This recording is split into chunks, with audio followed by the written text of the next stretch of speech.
and my next guest has made a film and written a companion book for it. The film is called What is Democracy, which intrigued me right from the beginning because everybody, I think, believes they know the answer to that question. But the more you probe people, the more you probe the question, in some ways, perhaps the less sure you are of that. And also, I wanted to talk to her about it because I've been following her work for some time. Astra Taylor is the author of The People's Platform, which won the American Book Award, I'm told, and she's made 3 documentary films, the latest of which is What is Democracy?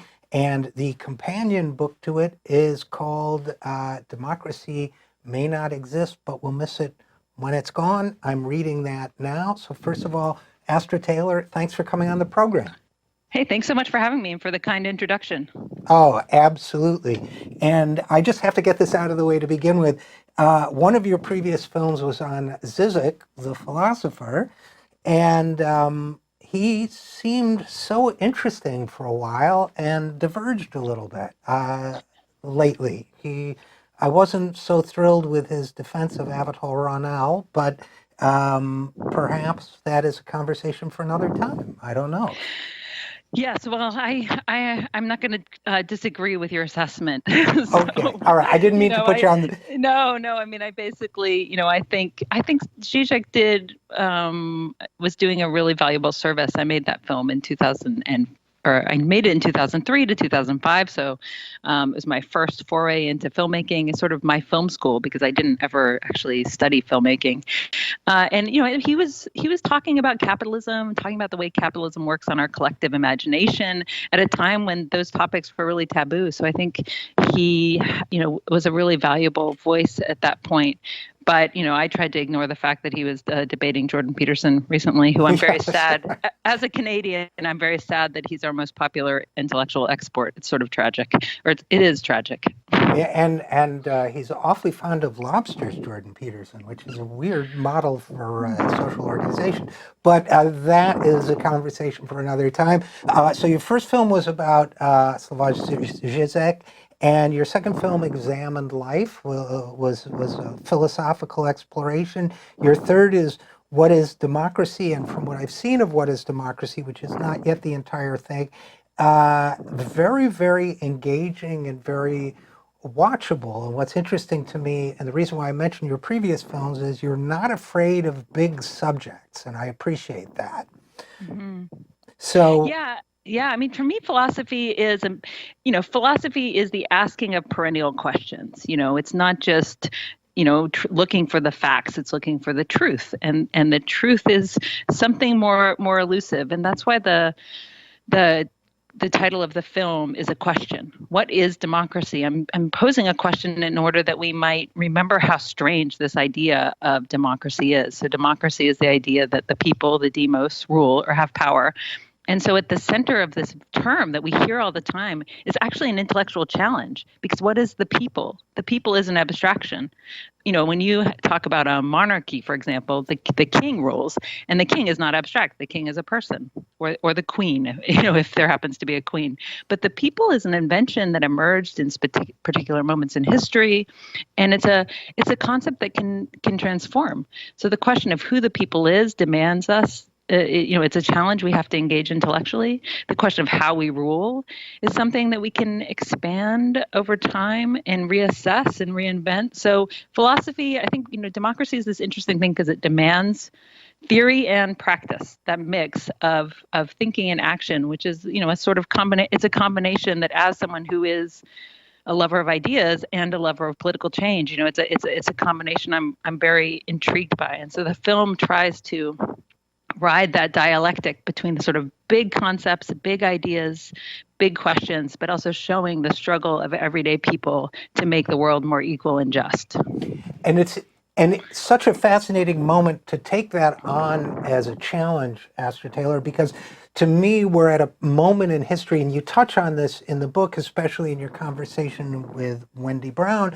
The fact is, we're at a moment in history right now where the concept of wrestling with big ideas itself as part of the academic experience, as part of the educational experience, the role of education in society, and this is an area that interests me a lot, is really under assault as in no time in modern history, as far as I can tell, the notion that education should be utilitarian, it should have an immediate or at least long-term financial payoff, the idea that the humanities are sort of a distraction and a waste, it has become strictly transactional. So I think now more than ever, we need to be pushing conversations about these big ideas like democracy, like understanding what democracy is. And you talk about the people as an abstraction, and it's further complicated by the fact we have the people, we have the polity or the electorate, which is a subset of the people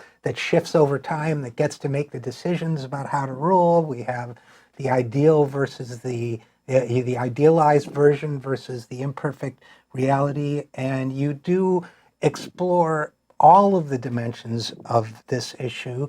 And what was, if anything, your biggest insight after having conducted this exercise, the film and the book? Yeah, I mean, I think I'm not sure it's so much an insight as a kind of conviction that emerged. So I became much more of a small d Democrat over the course of making this film, What is Democracy, and writing the book.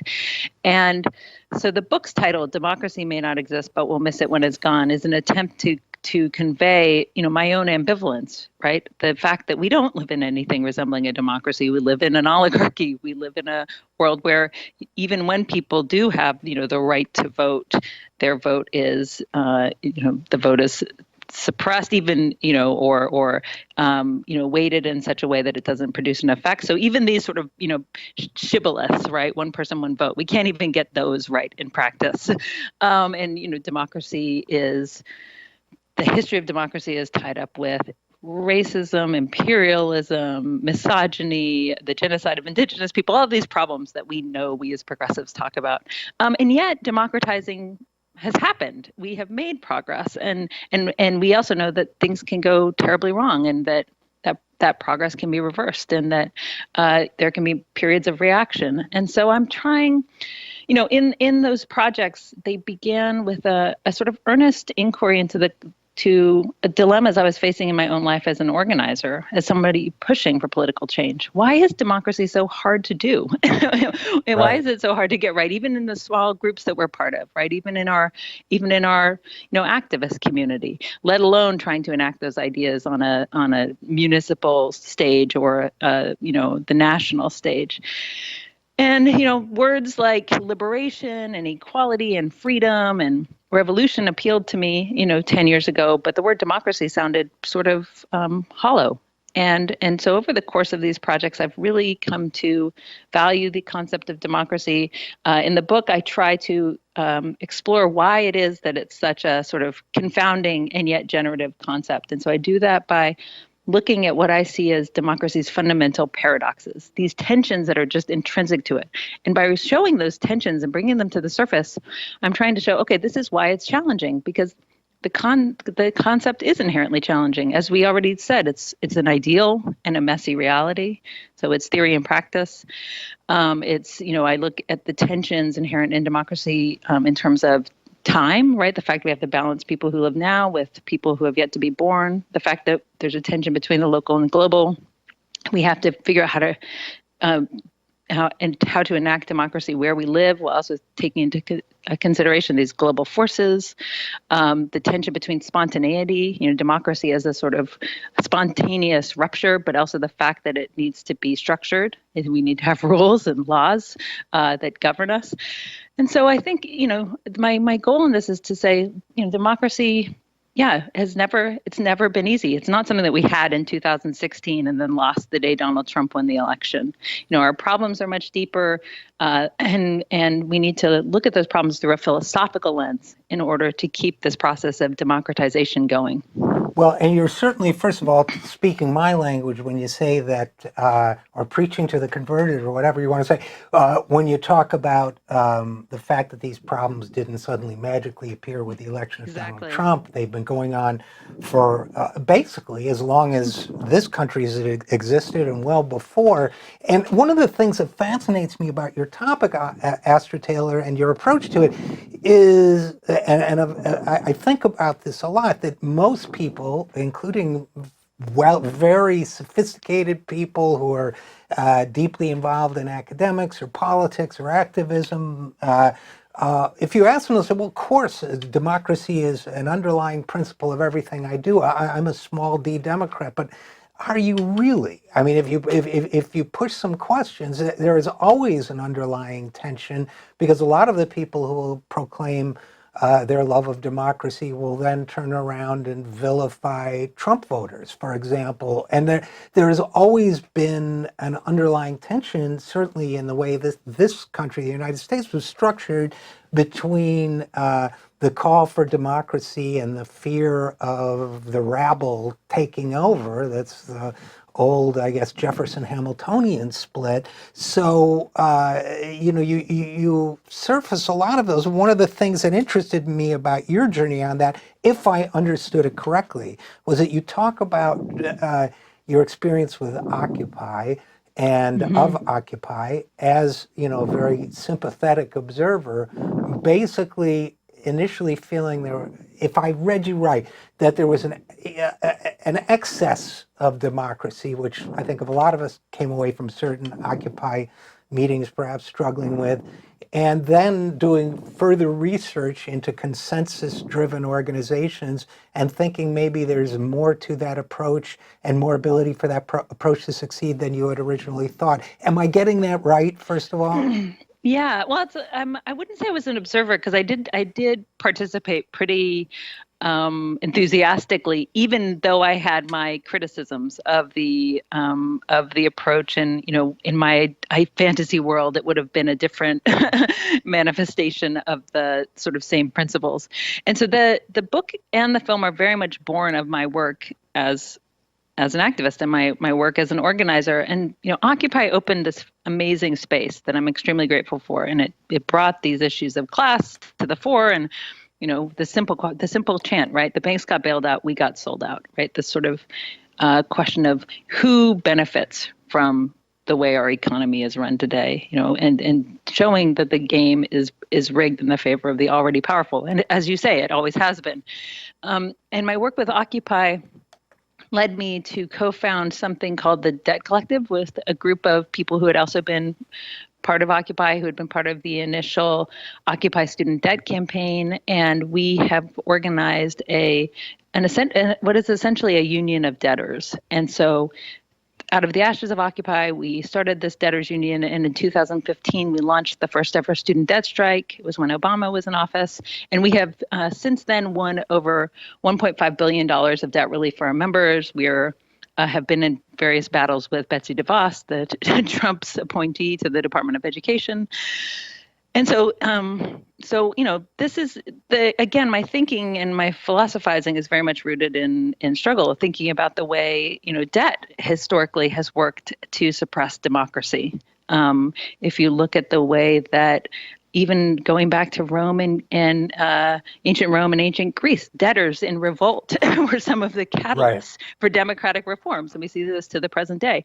And so this ties to your comment about the distrust of the rabble, because Madison inveighs against the rabble, right? The sort of unruly masses. And what does one group that he highlights as really problematic is the debtors. He thinks the abolition of debt would be this wicked project. And so there's this, for me, I think I'm skeptical of those who are skeptical of the people and who go first and foremost to sort of this fear of the tyranny of the majority or the masses, right? Because I think, so many of the best ideals about justice, about what democracy could be, about how society could be run, have come from the people who are, dismissed as not worthy of full inclusion, right? I mean, who came Sure. up with the idea that women should be included in democracy? Women who weren't. So, so I think that, the problem we're facing today is not one of an excess of democracy. I very much see that we're facing not the tyranny of the majority, but a tyranny of a minority. The American people in the polls we see are very progressive on everything from gun control to health care to wanting a healthy environment. Those desires are not manifested in our political system because we have a system that is controlled by powerful, well-funded interests. So, when that I think is a very dangerous frame, and it's very popular right now among liberal commentators to sort of say, oh, it's right now the problem of our day is populism. It's the people run amok. This is an old trope, it's, as you say, and it's one to me that really doesn't describe the reality that we're in. And by the way, just so you know, Yeah. I'm a left populist. I mean, just Yeah. straight up. To me, you can't use the word populism pejoratively in a blanket way and still claim to support democracy. I mean, there's an inherent contradiction there. So I'm pretty hardcore on that Yeah, myself. I agree with you. And I do, but to the Occupy thing, I just want to say, I wasn't sure. I don't think that the problem with Occupy was so much that it was an excess of democracy. I think that there was a conception of democracy, this idea of direct democracy that was sort of reactive. It was reacting against the current system, which is so unrepresentative.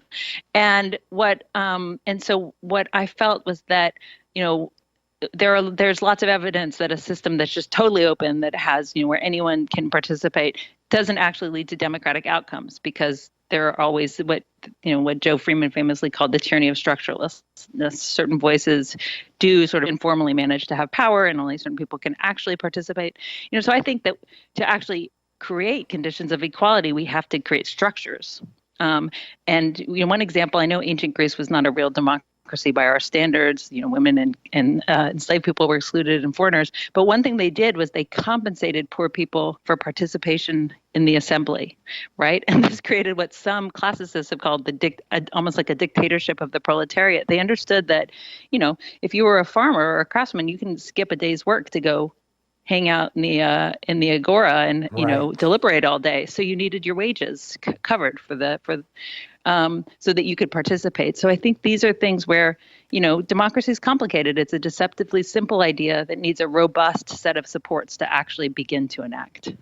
And it's something and this is a big takeaway from your project, your democracy project. It's something that must, by definition, continue to evolve.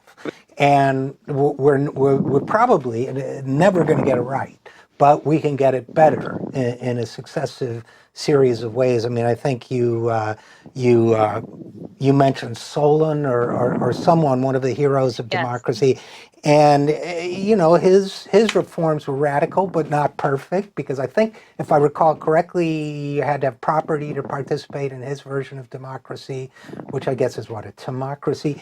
And but it was a great step forward, and as we broaden our understanding of who the people are and what they need, it will always get better. And Astra Taylor, there are a million things I'd love to talk to you about, and a million things I'd love to ask you about this project, but unfortunately we are out of time. So before I let you go, where can people, your book, obviously we'll plug again before you go, where can people see your film, What is Democracy?